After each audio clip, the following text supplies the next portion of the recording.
In this latest installment of my Vietnam War series, I introduce you to Pierre Asselin. He is a PhD professor, historian, an accomplished one, looking at the Vietnam War. He has written many books on that said conflict, and he will be talking about today, among many things, the diplomatic relationship and how that changed between the United States and the other side from the onset of the war to the end, and what happened in between. Plus, along those lines, how the narrative has shifted over the years. We'll look at that as well with the expertise and help of Professor Asselin from the end of the war and what the narrative is now and the prevailing narrative changes that we could see and how history has been digested all of these years later. And what was it like being a ground soldier during this war? We'll look at it from both sides in a non-urban environment, what they were going through. In the meantime, don't forget to subscribe to this channel. Would really appreciate it. Let's get to the conversation. All those books behind him is truly symbolism for how much he really does know about the Vietnam War. It's Pierre Asselin, and he is Dwight E. Stanford Chair in the History of U.S. Foreign Relations Department at San Diego State. He's written many books. He's a PhD professor, and he joins me to explore the Vietnam War from a unique angle. I'm Bryan Fenley. Pierre, thanks so much for joining me and having the time to do so. I'm very, very happy to do this with you, Brian. You have been overseas in Vietnam. You've learned Vietnam. You know the language. You have been enthralled by the situation that started in the 60s and into the 70s. Your recent studies in Hanoi, the northern part of the country, what was revealed to you the last time you were there? I think generally speaking, what I've learned through my research is just how important, central, critical the role that the Vietnamese themselves played in this war, and then North Vietnamese Communist authorities specifically. And all of this has led me to really question the way that we in the United States think about the war generally, and I can go into detail about that with you. On my last trip in May, I actually there's a document I've been looking for quite some time. It was about, as you know, right, famously, Jane Fonda went to North Vietnam in 1972, and I'd found like just short summaries of why she had gone and how it had the visit happened. But then on this last trip, after looking for it for 5 years, I found this two-page report accounting for why the leaders in Hanoi finally decided to allow her to come and visit, and specifically when they were going to let her visit. And it's a really, really interesting document, which again kind of underscores the shrewdness of Vietnamese communist decision makers. When we think about Fonda in the US, right? She just goes there and then she embarrasses herself. Some would say she humiliates the United States. But then the document shows that the whole thing was kind of arranged by Hanoi, and Hanoi was really kind of pulling the strings here. And in many ways, created this moment specifically so it would have the kind of effect it had on Americans, namely to kind of exacerbate divisions within and among them. In the broader sense, how has the way history has been consumed and the narratives changed? You hit on one particular place in theme with the perception of Jane Fonda and how there was one belief or one accepted belief about why and what she was doing over there from the American perspective, but then you hear this other side to where all these years later, areas in a larger span of the war in total where totally one idea was accepted, and now you're seeing more of a marketplace of different perceptions and ideas and historical significances that weren't discussed early on. Yeah, I think that the I guess the scholarship about the war has evolved since the fall of Saigon in 1975. But I think that most Americans don't really care much about new ideas that are coming out about the war. I think that most Americans prefer the the same old notions about the war. And I think this recent Netflix series that came out is a very good example of that.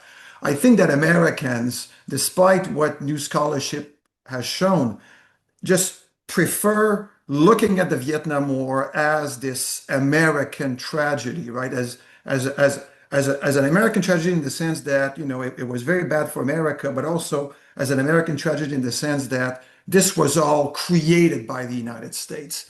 And when you look at Vietnam itself and its more recent past, you realize that the Americans didn't create the war in Vietnam. That the Americans contributed to the violence, to the bloodshed, to the destruction in Vietnam, but they don't create the circumstances that led to this very tragic conflict. But yeah, I think for better or worse, there's this I think inability on the part of many Americans, including so-called war buffs, to look at the war as anything other than an American experience and an American tragedy. And I think that we really need to reconsider that as much as we like to keep the spotlight onto ourselves. Does that read into and better explain just how the Americans have this perception of like the world? I don't want this to come off as crass, but like the world revolves around them. And Yeah. what especially with the time that you spent in studying the North Vietnam perspective, how does that disprove further what you're saying about how there's been this one idea accepted and specifically in that, and I watched that as well, the documentary series with Netflix. Where do you think they got it right? Where do you think that they might be awry? So I think part of the problem is, well, I mean, of course, right? As Americans, we prefer reading the history that deals with us, right? And just so your audience knows, so I'm originally Canadian, but I'm an American citizen, so I will put on my American hat for now. But yeah, I think that we always want to know more about ourselves and our own past, right? There's a certain kind of self-centeredness to the whole thing, but I think that's kind of standard, right? But I think the other problem also is that when we look at the war itself, right? And the Netflix series against it's a telling example of this. The Americans who covered the war, I mean, invariably covered what Americans were doing in that war, right? And so they created this impression that this was all about the Americans going into combat in Vietnam. And as it turned out, right, the Americans fighting communist armies were only one part of the war. There was also kind of a whole South Vietnamese army that was also engaged in combating communist-led forces. And as it turns out, on a day-to-day basis, that this South Vietnamese army fought communist-led armies a lot more than the Americans themselves did. And I mean, and you see that in the body count, right? For every American who dies in the Vietnam War, about five members of the South Vietnamese armed forces died. So this was always first and foremost a Vietnamese civil war, Yeah. which the Americans join on one side as the Soviets, the Chinese, the socialist bloc will join on the other side. But I think that this incessant focus on what the Americans were doing in Vietnam, which American journalists were covering, has essentially led us to see this as really an American war and an American tragedy by extension. But by the time the United States commits its own combat troops to Vietnam in 65, Vietnam itself has been at war for pretty much 20 years, and that's, not counting what happened in World War II and 100 years of French colonialism before that. So,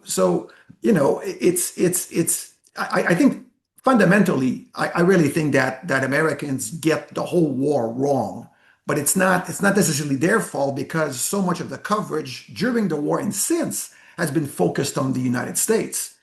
The media coverage that you've obviously seen from different networks that were embedded with troops from the United States perspective, what did you think about their reporting? And also, having just had on a Marine fighter pilot, combat veteran, Vietnam War, he was talking about this media blackout where they had no idea what the media was saying in the United States when they were there. Basically, that was kept away from them. Yeah. No, I think, I mean, when you look at reporting during the war, I mean, you really, however you feel. Well, first of all, I don't believe in the idea that the media lost the Vietnam. I think that's completely ridiculous. But I really think that the journalists who covered the war, some of them anyway, really deserve credit because they were really out there.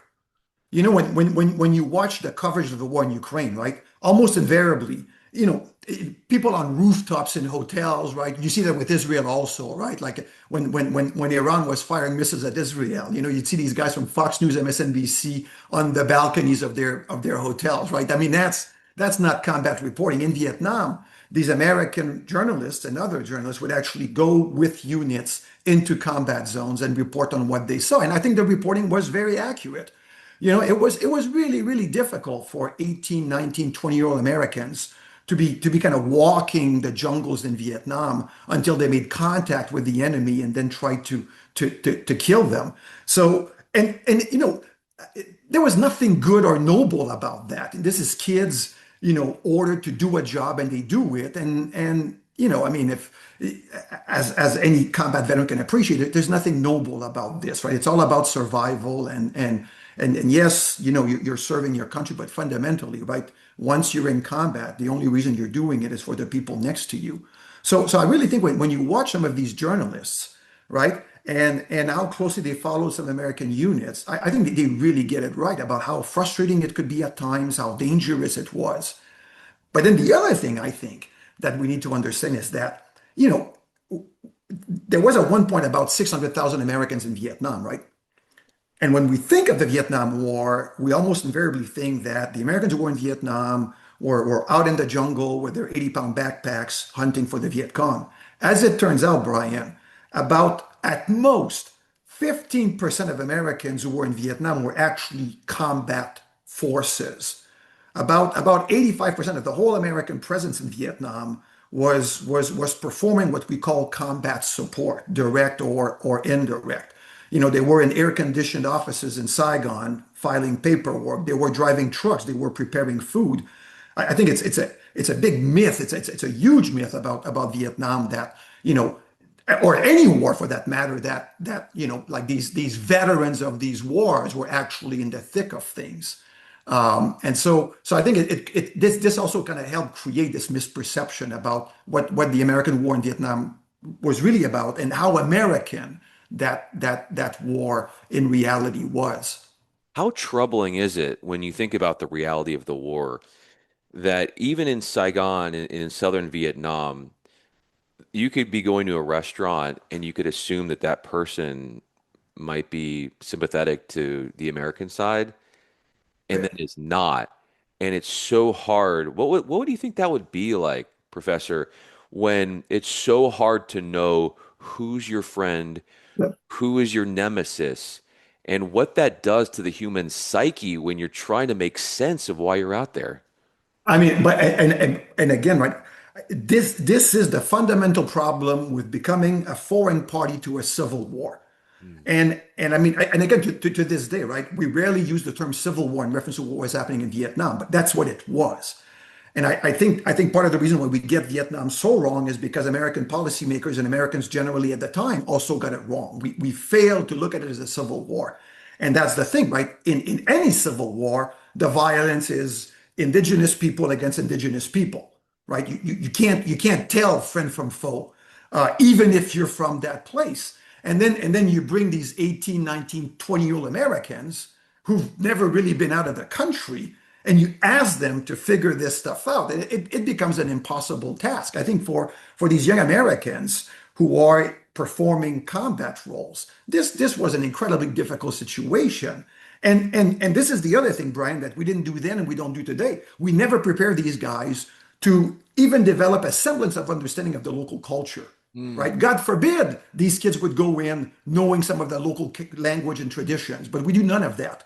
So these American kids are invariably completely disconnected from the place where they serve and from the very people they're there to protect and support.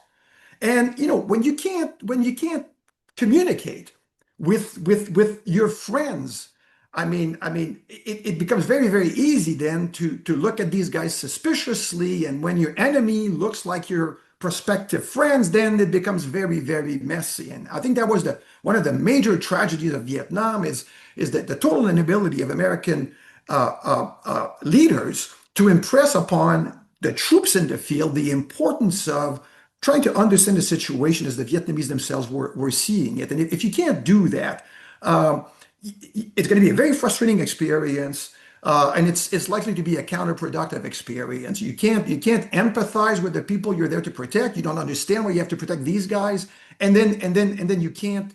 It becomes almost impossible to identify who the enemy is. And again, right, Vietnam provided us with plenty of examples and experience to understand all of this and to make necessary adjustments for later.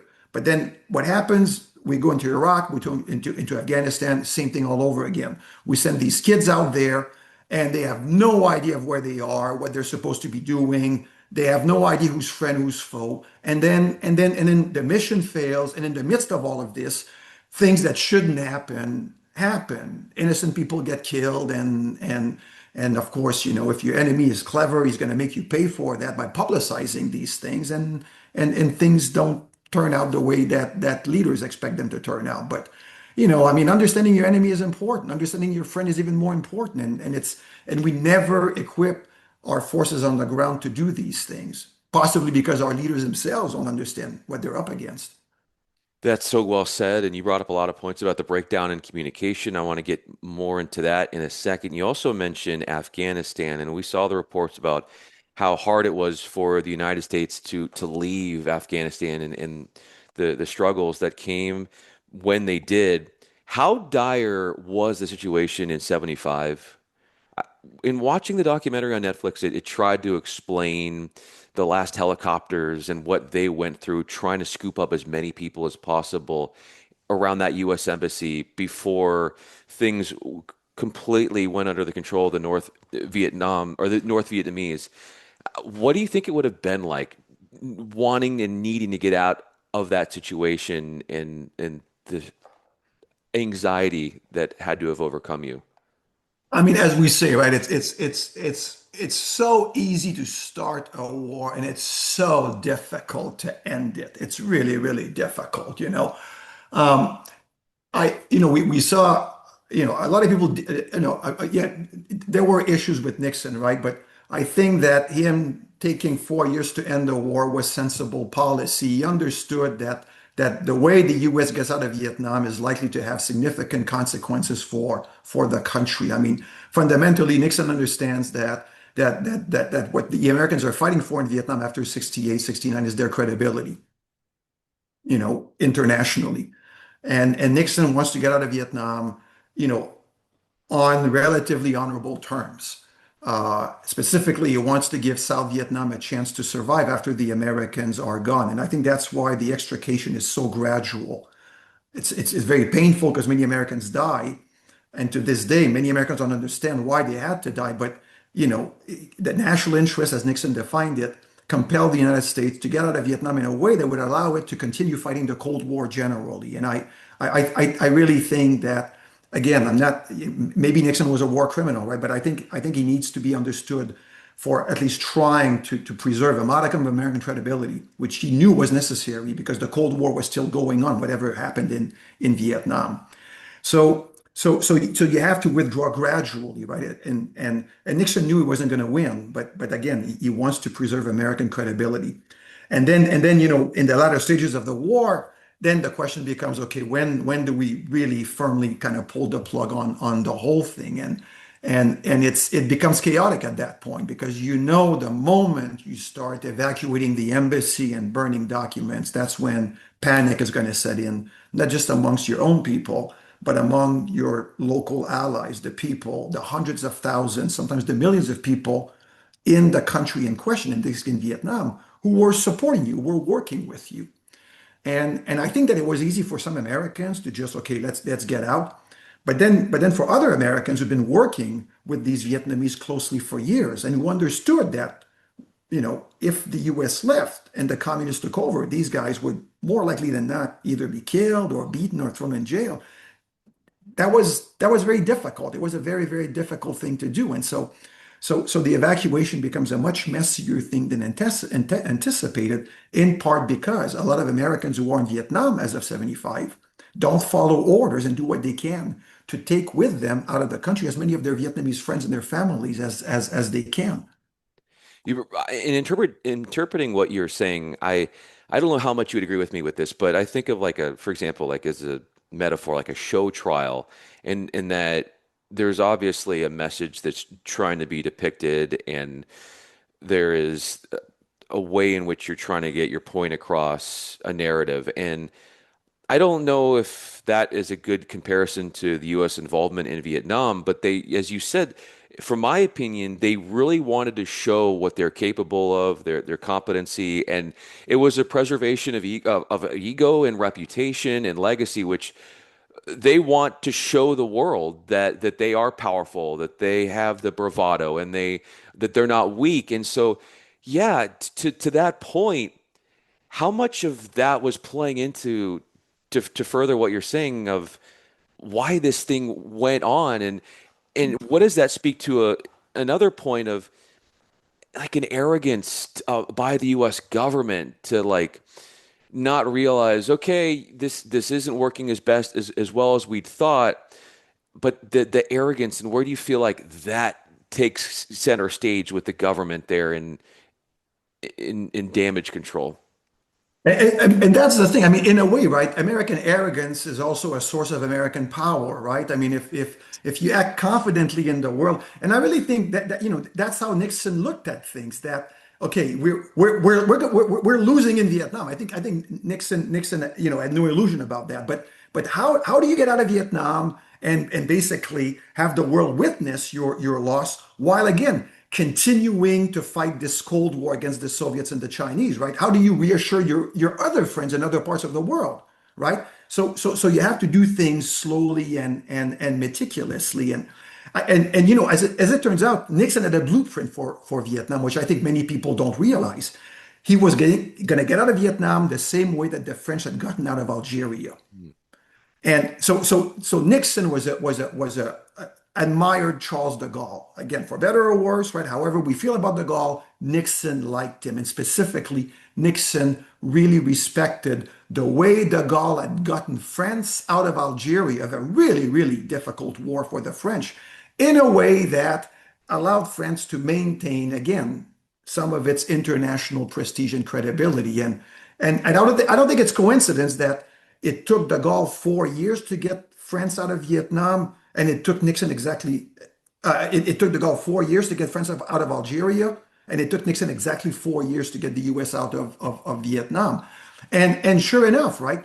Despite all of this, when South Vietnam falls, in a way, aspects of the domino theory do come true when the world recognizes that, the Americans are not as strong as we think they are, right? What happens? Laos becomes communist, Cambodia becomes communist, the Soviets and the Cubans become very, very active in sub-Saharan Africa, specifically in places like Angola and Mozambique. We'll see in Central America, Nicaragua, El Salvador, leftists being emboldened. So, credibility is an incredibly important currency in international relations. And I think sometimes we don't realize that. Recently, you mentioned earlier, Brian, the American withdrawal from Afghanistan. I mean, it didn't look good, right? It really didn't look good. And then what happens 4 months later? Russia invades Ukraine. Russia could have invaded Ukraine 10 years ago. It could have invaded Ukraine this year. Why did Russia invade Ukraine in early 2022? To me, it had everything to do with what the withdrawal of Afghanistan suggested. It suggested that Americans were down, Americans didn't feel like protecting their friends anymore, and that now was the time to move against Ukraine because America was seen as vulnerable. As it turns out, Putin miscalculated. But that's what I mean when I say getting out of wars is difficult, because yes, you can easily get out of any conflict, but it's going to have repercussions. It's going to have implications for your friends, for your enemies. And I think that sometimes the general public doesn't see that. And policymakers who are not particularly astute similarly will not see that.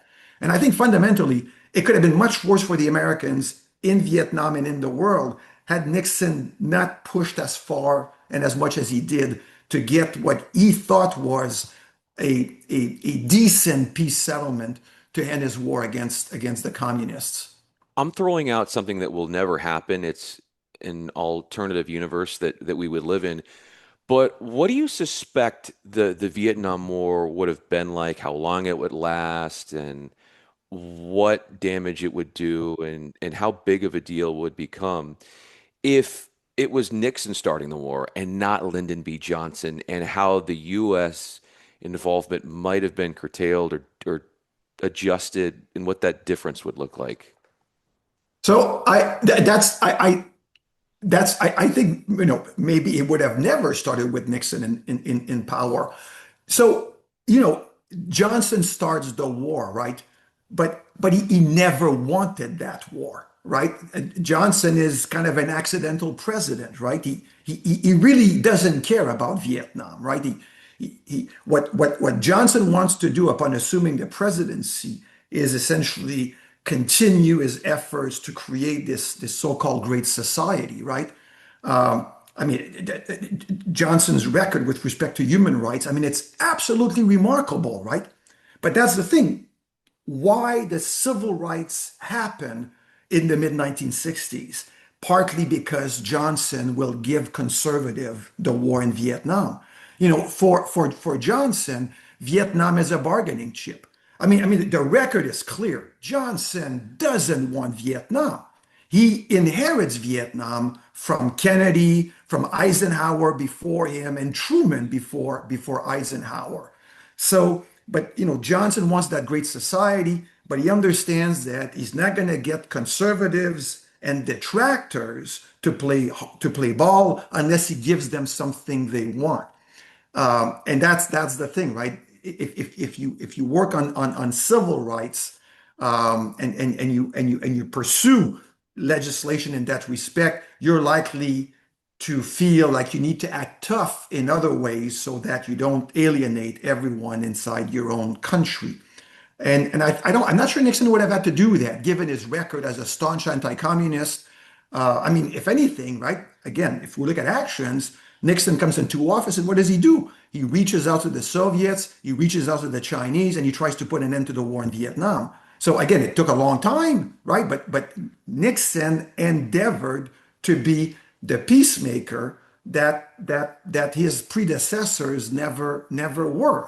Again, some of the means that Nixon used to bring about that peace in Vietnam and with the communist bloc may have been questionable, but he did more to mend relations with the Soviets and the Chinese, and then to end the war in Vietnam than Johnson and his predecessors ever did. At a minimum, escalation ended under Nixon, whereas every president before him had essentially, in various ways, increased the American commitment to Vietnam. And again, I'm not. It very well me that Nixon was a war criminal. Like some of the means he used, some of the bombing, some of the lies. But at the same time, right? I think we need to look at the outcome of some of his policies and give credit where credit is due. I don't think it was all bad. And again, I think that's one of the problems with Vietnam and American foreign relations generally, right? Whatever we do in the world, it's either the greatest thing any country could have done for other people, or it's the worst thing imaginable. I mean, Americans, and we see it now, right? We're incapable of looking objectively at what we do in the world. It either has to be good or it has to be bad. And as any sensible human being could tell you, it's nothing is ever that simple. And American foreign policy cannot in no way be construed as always good or always bad. I mean, that's just preposterous. Where do you feel like at the very beginning, and so much of what you've studied and are studying is the diplomatic relations between Vietnam and the United States and North Vietnam and South Vietnamese during the height of the conflict, where you say to yourself, well, there's a lot of communication that is starting to happen between when Nixon was in power with the Soviets and with China, as you referenced. How little communication or outreach was going on with Lyndon B. Johnson with those aforementioned parties in the 60s when the tensions were escalating and the U.S. is adding and putting on more of a show in that they're bringing more troops and building up those numbers in Vietnam in the 60s. You know, John, there are some low-level people within the Johnson administration who suggest engaging the Chinese, engaging the Soviets, right? But overall, the consensus is that no, communism is monolithic. You know, the Soviets and the Chinese are in on this, and you know, there's no negotiating with them. You know, I think a lot could have been done in terms of exploiting this ongoing dispute between the Soviets and the Chinese that started in the late 1950s. But no one really in a position of power in the United States decided to pursue that option. Instead, you know, escalation was favored. Now, earlier I mentioned that Johnson didn't want the war, and I stand by that. However, some of his advisors, whom he inherited from Kennedy, sometimes felt otherwise. I look at people like Dean Rusk, Robert McNamara. You know, they were not necessarily hawks, but they certainly believed in America's ability to defeat communist-led forces in Vietnam, and therefore, you know, were perfectly fine continuing to escalate in dramatic ways the American commitment in Vietnam, which they themselves had sanctioned under Kennedy. I think that, you know, we're so obsessed with thinking about what would have happened if Kennedy had lived that we fail to remember that the real major step taken by the U.S. in Vietnam, it happened under Kennedy, right? I mean, the American troop presence in Vietnam before Kennedy becomes president is about 400, 500 Americans in Vietnam. By the time of his death, there's 16,000 Americans in Vietnam who are officially not participating in combat, but in reality, absolutely part of various operations conducted by the South Vietnamese army, and they're dying alongside the South Vietnamese soldiers and Marines with whom they go into combat. And you know, Johnson becomes president, and the logical thing to do is to continue this commitment, which again begins with Truman right after World War II. Yeah, this idea that, oh, if Kennedy had lived, you know, the war in Vietnam would have never happened. I think it's ridiculous. Kennedy kept increasing the troop presence in Vietnam. At one point, it's absolutely true that Kennedy is considering pulling American forces out of Vietnam. But then he adds, and that's the part of the tape that we never hear. He says that I'm gonna take the troops out only if the situation improves. And the situation just went from bad to worse through 62, 63, 64, and 65. How much of the missteps were based upon, on the United States perspective, an emotional, impulsive reaction to wanting to get over there and do something as fast as possible? And how would you relate that to actually analyzing, studying the terrain, and knowing what they were up against and committing the resources to educate themselves deeper on what they were getting themselves into? I think one of the big problems with how the whole thing begins, I think Americans go in, all of them, civilian, military, thinking that, you know, this is a third world country. We're going to be fighting a third world army, and we're the United States of America, and this is going to be easy. I think there's definitely, you mentioned arrogance earlier. I think it's absolutely there, but I think also there's a total lack of respect for the people that American soldiers and Marines are about to encounter in combat. I mean, even today, after all this time, right? How often do we think of America's enemies in Vietnam as men and women with black pajamas, right? That famous line from The Big Lebowski. you know, long before the Americans show up in Vietnam, you know, the communists have under their control not a peasant army, but a multi-divisional, very professional, and very experienced, thanks to the war with France, army. Again, we don't think about this because we're so obsessed with these Viet Congs and these men and women in black pajamas. But the reality is, when Americans go into combat, especially in the so-called Central Highlands, you know, they they don't come across people in pajamas. They're coming across men in uniform who are, generally speaking, as well equipped as Americans are, if not better equipped. A lot of Americans thought the AK-47 used by Vietnamese Communist main forces was much better than the M16 that they were issued. I mean, that in itself is very, very telling. It's the as I'm sure you know, right? For the better part of 10 years after World War II, Ho Chi Minh and his armies fought France and its armies, right? And 10 years is a really, really long time to learn how to fight a war, to figure out what works and what doesn't. Beyond that, throughout that 10-year period, or the better part of that 10-year period, China is going to be supplying communist-led forces with whatever weapons it has, or whatever weapons the Soviets will provide, which will be brought into Vietnam by means of China. By 1965, by the time the Americans show up, the North Vietnamese army, again, it's an army of about 300,000 men. They've got divisions. These are, again, they're not like randomly. It's a multi-divisional army. It's got to protect the North. Really advanced radar systems, surface-to-air missile systems, and then to wage the ground war in the South, it's got all the small arms it could possibly want. If the Soviets don't have them, the Chinese have them. If the Chinese don't have them, the Bulgarians provide them. So there's a, and that's the thing.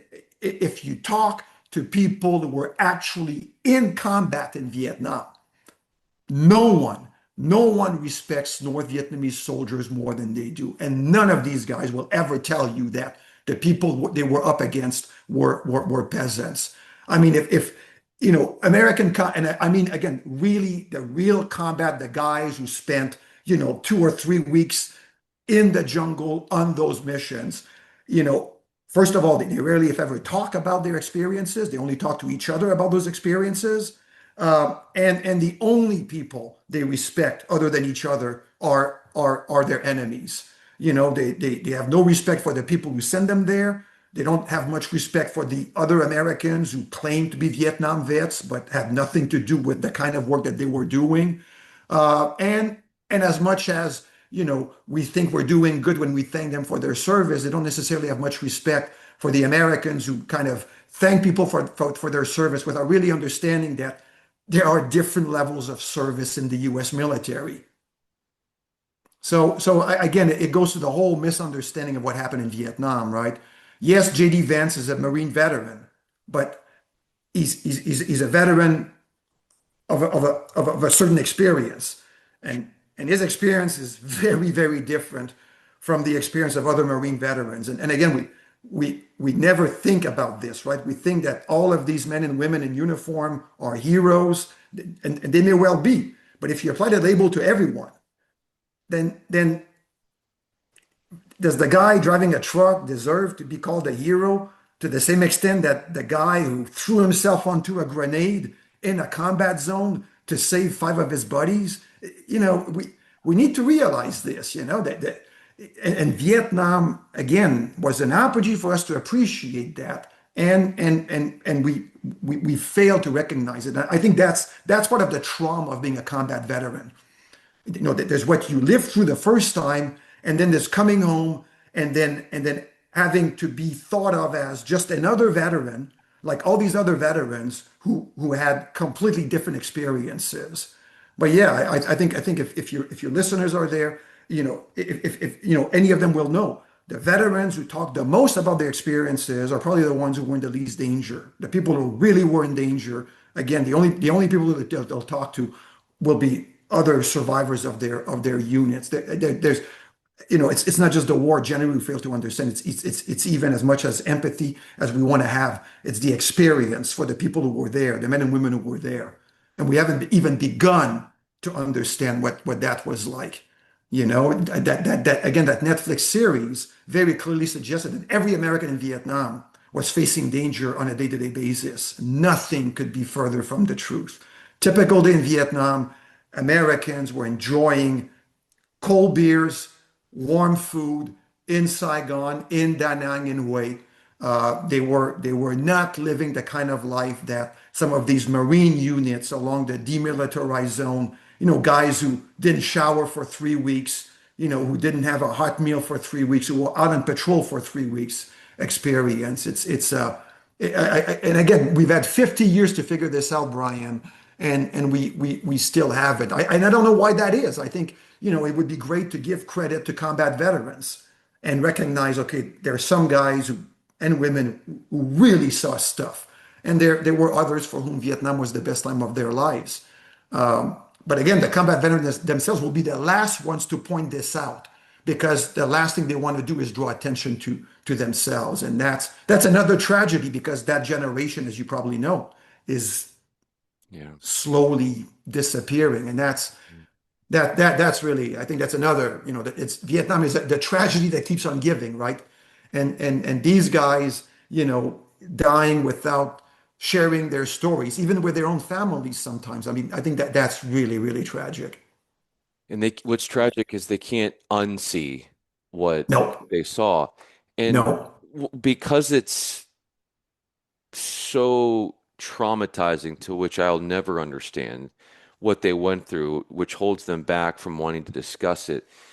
If we could begin to try and decipher being in their shoes, in the jungle, in all the potential dangers, whether it's the terrain, whether it's the tactics of the enemy. Professor, how many different things were working against the Americans in, say, a jungle firefight that that made it really tough for them? That some of the people that are having a hard time talking about it to this day is why. Yeah. So first of all, no one should ever pretend to understand what it was like for these guys. So that to me, it's like, someone losing their whole family in an accident and saying, oh, I feel your pain. And there's some things that you just cannot feel unless they actually happen to you. And that's any combat veteran in any war in any country. So I think it's very important for listeners, if we want to support our veterans and those who were in combat, we have to start slowly and in a way, take courses on these things because it's getting them to talk about day to day. What would you eat on a regular day? And then slowly but gradually, right? It's earning their trust, which again is very, very difficult. But what makes it so challenging? First of all, they're kids. We need to use that word. Yeah. The pilots the pilots tend to be a little older, married with children, right? They're the Air Force, a pilot. So those guys tended to be a little older. But when you talk about the grunts and the people who were doing most of the fighting and dying in Vietnam, they're 18, 9, some of them are 17 years old. They're just kids, right? So that in itself is a liability, right? You're taking an old child that can barely survive in the United States, and you're putting them in a place like Vietnam and in a war zone to boot, right? So that's the first thing. So that's problematic. The training, right? You're trained to kill, and that's great. But as we discussed earlier, the people you're trained to kill look exactly like the people you're there to protect. And that's the thing, right? The US did a pretty good job training its people to kill, did a really, really lousy job training its people to empathize and understand the people they were there to protect in the first place, right? Because the whole purpose of sending American forces to Vietnam was to preserve South Vietnam as a non-communist entity, to protect those South Vietnamese who had already been taken over by the communists and their forces and cadres. So they're young. They don't really understand, the people amongst whom they operate and navigate. And then there's the way the war itself is waged, right? Communist forces knew that mostly on account of their access to air power, naval gunfire support, and artillery, the Americans were a very dangerous foe to engage, right? I mean, man for man, as I said, I really think that the North Vietnamese soldier, the American soldier or Marine were pretty equal. But what the Americans have that the North Vietnamese don't have is like 24-hour access to naval gunfire support, air support, and artillery support. So that made the Americans formidable enemies. So of course the communists are never going to expose themselves. So for much of the war, they operate in the most remote regions of southern Vietnam, which compels the Americans to go to them. They never really come to the Americans except in 68 or 72. They stay in those jungles where it's going to be more difficult for the Americans to use the artillery, to use the air power. And so the American strategy becomes to walk through those jungles to find the enemy who doesn't want to be found very often, and then destroy the enemy. And it's not long that the communists figure out how best to deal with this American strategy, which again, they in many ways used during the 10-year war against the French. But essentially what Westmoreland and his successors are going to do is send these American units, usually in pretty small groups, 20 guys, 40 guys, 60 guys, into the jungle, right? In very remote areas. It's so far that you use helicopters to get there. You drop off the troops, and then essentially they're supposed to walk into the jungle until they find the enemy. But it's easy to spot a helicopter. So in 90% of the cases, enemy forces know exactly where the Americans are and where they're going. And so they wait for them in ambush. Brian, this is incredible, but basically it's 70 to 80% of firefights in Vietnam were initiated by the other side. Meaning that if you're an American soldier, Marine participating in the ground war, when contact is made, chances are they're going to be shooting at you before you shoot at them, and it's not long before you figure this out. So then as an American, 18-year-old, 19 years old, doesn't know the country, then your job is to basically walk until you get shot at. And then once you get shot at, you'll know where the enemy is, and then you fire back. And then you call for artillery and air support. But again, the communists aren't stupid. They know that once you make contact, the first thing the Americans will do is get on their radio and call for support. So usually after 7, 8 minutes, the communists would disengage. Before you have a chance for the jet to show up, for the artillery to rain down, you disengage.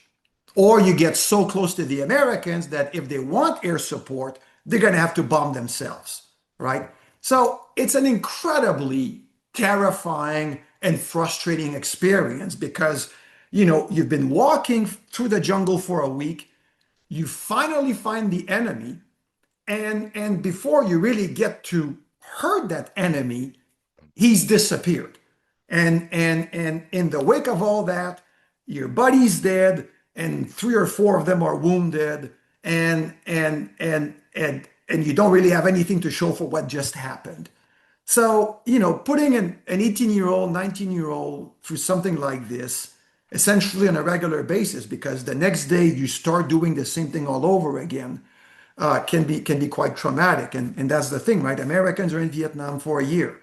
And it's not like every American has to do 2 weeks in combat. And then, no, if your combat, Marine, Army, and you're assigned to the ground war, you're doing this for a year. And you can only imagine, Brian, right? I mean, doing it once would probably damage or really make an impression on us. I mean, these kids are doing it day after day after day for a year if you're Army, for 13 months if you're a Marine. And I mean, and again, I'm not saying that most of these guys didn't learn to cope, but when it's all over, readjusting to normal life in America,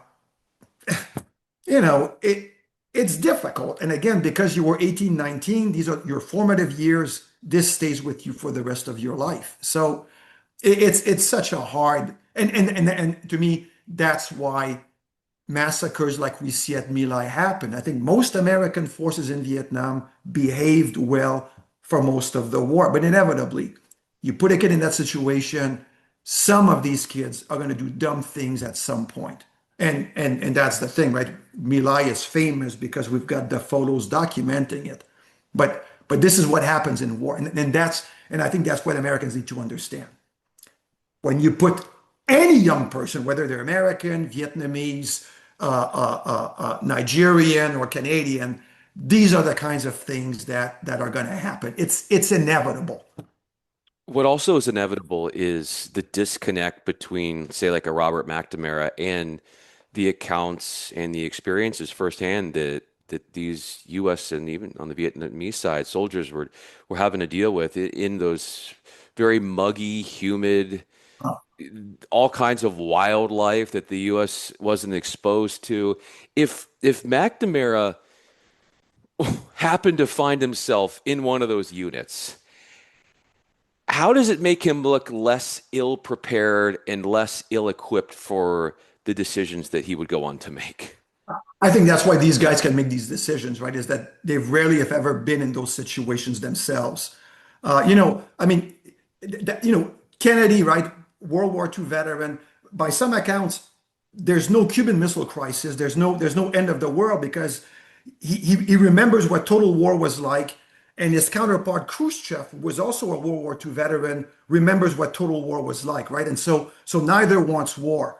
But the kind of war that was fought in Vietnam, the U.S. had never really done that kind of combat before. So while a number of people in positions of power in America were veterans of war, usually not actual combat, but something peripheral to it, none of them could possibly understand what was going on in Vietnam. So it was kind of easy for them to make these decisions. And again, beyond that, I think there was a sense that our military is strong enough to take on this task.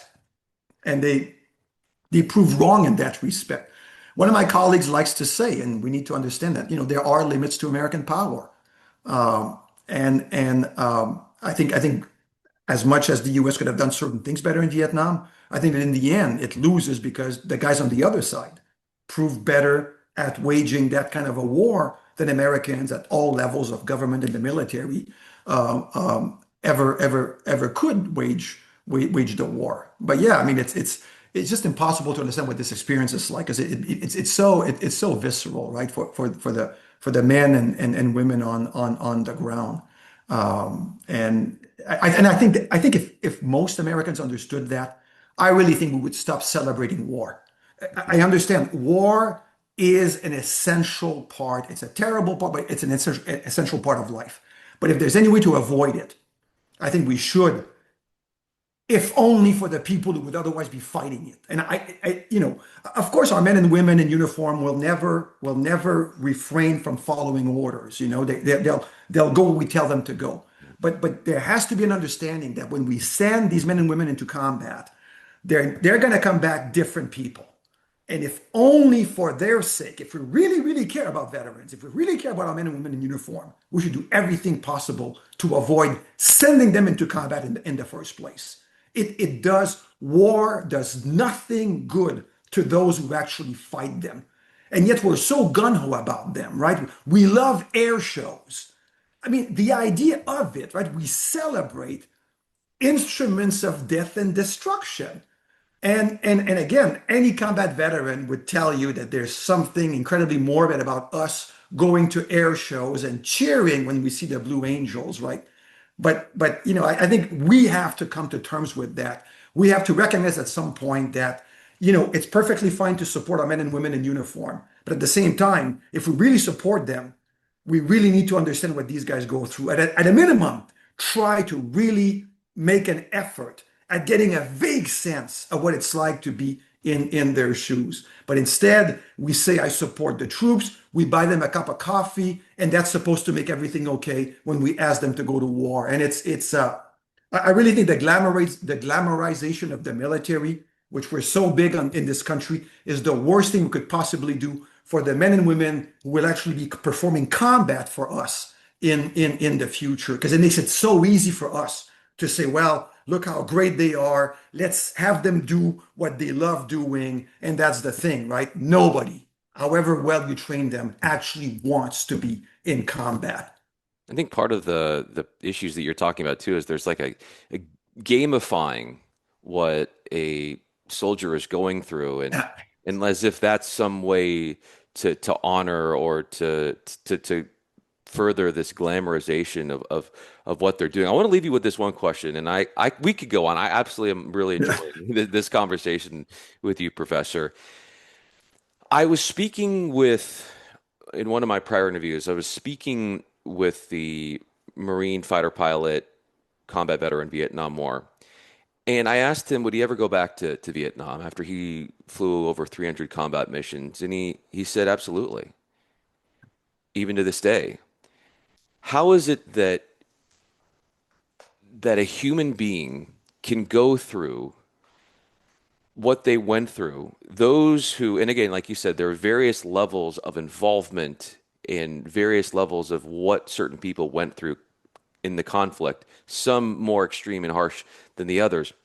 But how after being like in his perspective, after being shot at so many times, for him in this, I I don't know if it's a he's come to resolve things internally, but to have the openness and awareness to do something like that and how that speaks upon how quickly how bad things were in this tragedy that was the Vietnam War, that people can move on, and that like in the 90s it seemed as if diplomatic tensions had dropped and like Yeah. relations had improved. How is it that like a country like the US, or in his particular case, this gentleman who went through so much, can compartmentalize all of that and then just sort of